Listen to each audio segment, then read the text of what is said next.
Are we okay? All right. Fellow Kenyans, it is exactly 109 days to the general elections as required by our Constitution. At this time,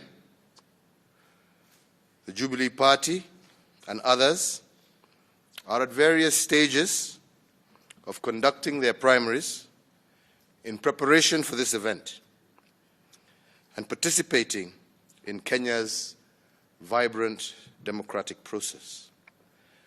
I welcome and encourage all citizens to take part in their respective party events and support this democratic tradition that we all worked so hard to establish. In so doing, however, let me be clear that I and my administration are concerned that those incidents of chaos and violence that have sometimes featured in such primaries may be repeated. Let me say clearly again that such violence will not be tolerated. In recognition and respect of Article 31 of the Elections Act that governs party primaries, our police service have been put at the disposal of all political parties to ensure security of all citizens and communities during this exercise.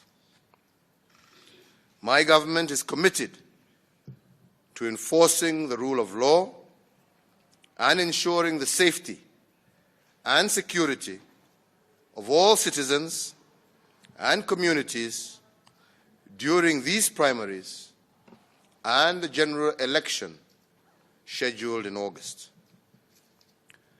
A culture of hooliganism during the electoral process must not and will not be allowed to gain currency and acceptance.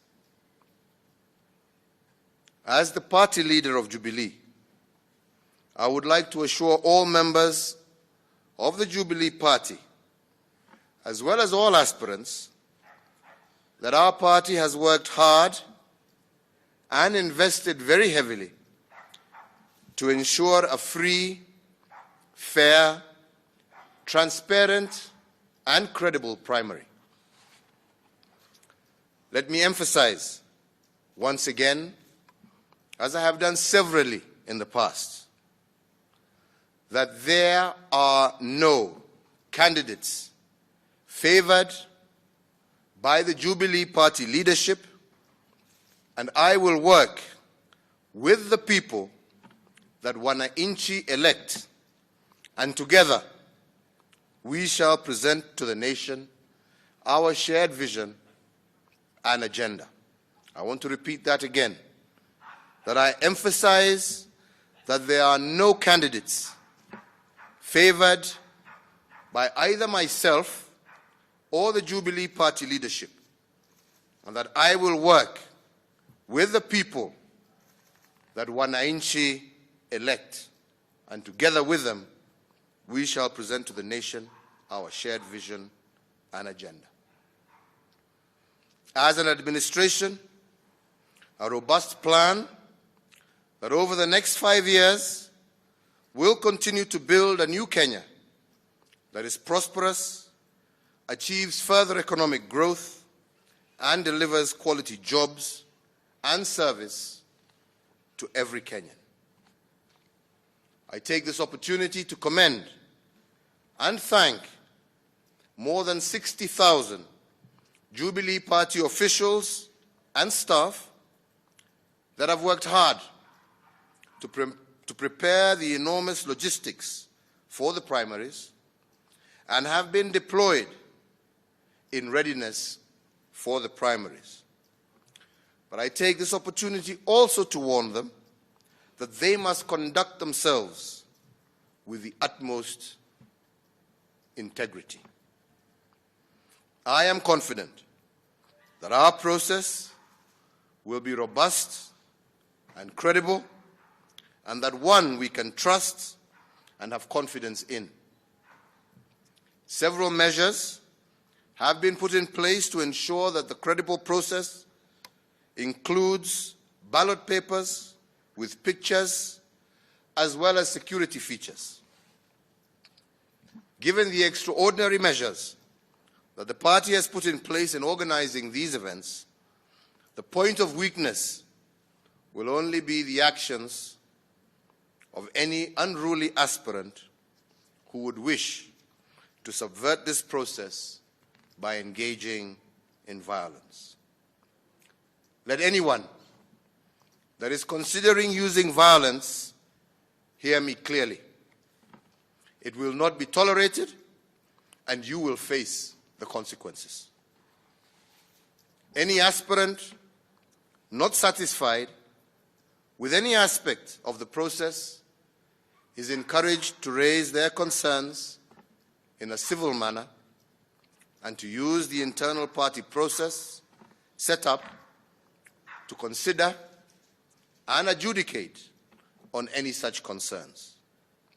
You must absolutely reject engaging in any violence or any unruly disruption of the process. Let me be clear and repeat again the party position. Any acts of violence will lead to disqualification, and misconduct may be subject to penalties under law in line with the relevant act.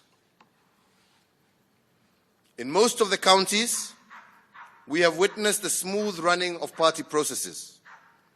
I urge members of the Jubilee Party to contribute and continue this good example.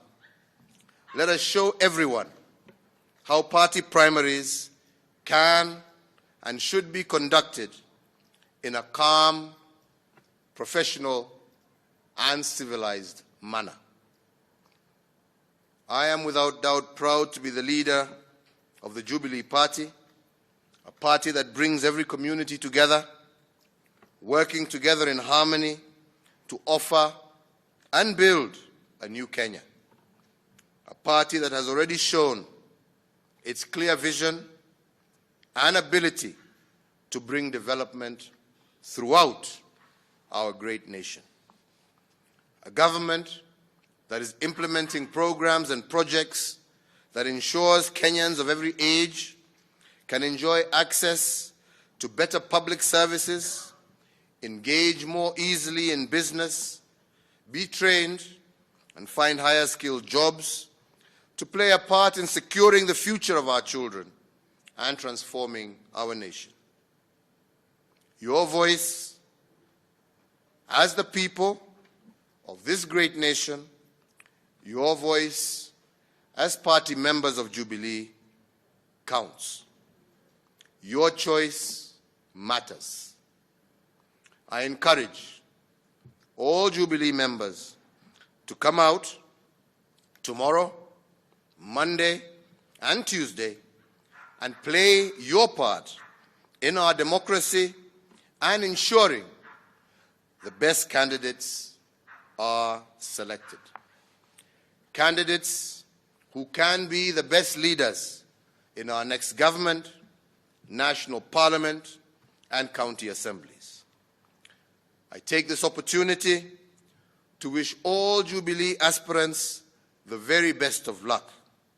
I look forward to campaigning with successful candidates when we present our vision and development plan to the people of Kenya in the upcoming elections. And to those who will lose, I look forward too to partnering with them to drive our development agenda for our nation. Together we can win. Together we can transform Kenya. I thank you, and God bless our beloved Kenya. Thank you very much. Kuna maswali?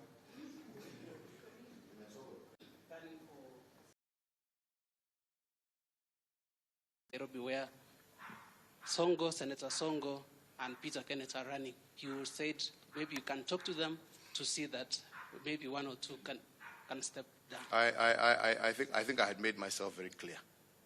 I had said that we are a democratic party. We are a party that respects the will and the wish of our party members, of the people of Kenya. And what I had said is that where there exists an opportunity and people would like to use my office to find mediation, compromise, my office was open and available. But I want to remind you once again that that offer does not circumvent the democratic process that we have put in place. So where we have heard nothing, we will not push. We will allow the people to campaign. We will allow, the aspirants to campaign. And we will allow our party members and Kenyans to choose who they may wish to be our party's representative for various positions. So there is no contradiction. All I had said was that in the areas where people feel that they may want mediation, my office was open and ready, but that was not to circumvent this democratic process. Na Rais najulikana kama Faiza Maganga wa Citizen TV. Maganga. Najua umesisitiza sana hautaingilia masuala haya. Lakini sijui nikukumbushe juzi ulikuwa pale waitwaje Murang'a, ambapo kwa lugha ya Kikuyu ulizungumza na kidogo ukampigia upatu Peter Kenneth. Hiyo ikionekana ni kana kwamba ulikuwa unaambia watu Peter Kenneth Nairobi. Niliwaambia kinaganaga kwa sababu tulikuwa hapo, tulikuwa kwa mazishi, tukasimama hapo, na mimi nikaambia watu ya kwamba wako na uhuru ya kuchagua yule ambaye wanataka katika eneo la Murang'a. Lakini kwa sababu kwa hayo mazishi tulikuwa pamoja pia na Peter Kenneth, nikawaambia hata mtoto wenu ambaye ametoka hapa anatafuta kiti Nairobi. Nikasema muombee na yeye pia afaulu Nairobi. Sasa ubaya uko wapi nikisema hivyo? Nimewaambia watu wachague, si nimewaambia hii ni mtoto yenu? Mkiwa na nafasi muombee mtoto yenu afaulu Nairobi. Si ni hivyo? Hiyo sio kupigia mtu debe au kusema unachagua huyu au yule. Lakini alikuwa hapo nikasema basi ni hivyo. Kumuombea naombea aspirants wote. Mema. Mwingine? George Obulutse, Reuters News. A question, are you concerned that the warning you've given about people desisting from engaging in acts of violence and hooliganism could go unheeded and eventually spill over to... If it goes unheeded, like I said, then the law will have to take its course. Yes, so I don't think I have more to say about that. We have said our position as a party. As a party, we will not tolerate violence. As president, I will also not tolerate violence, and anybody who engages in acts of violence will be dealt with in accordance with the law, irrespective of who they are.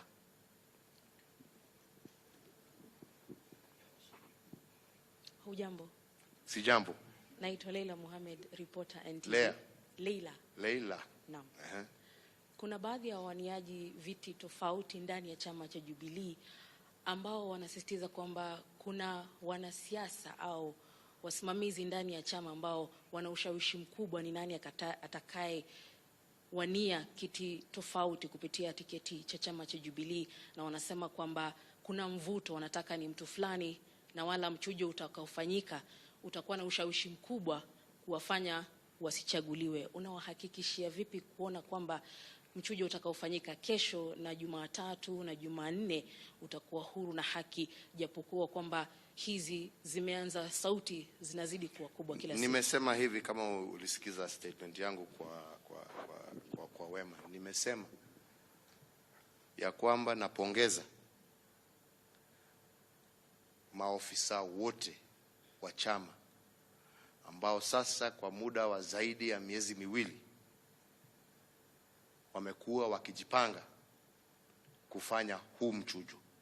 Na nikasema ya kwanza ni kuwapongeza kwa yale yote ambao wametenda na wamefanya.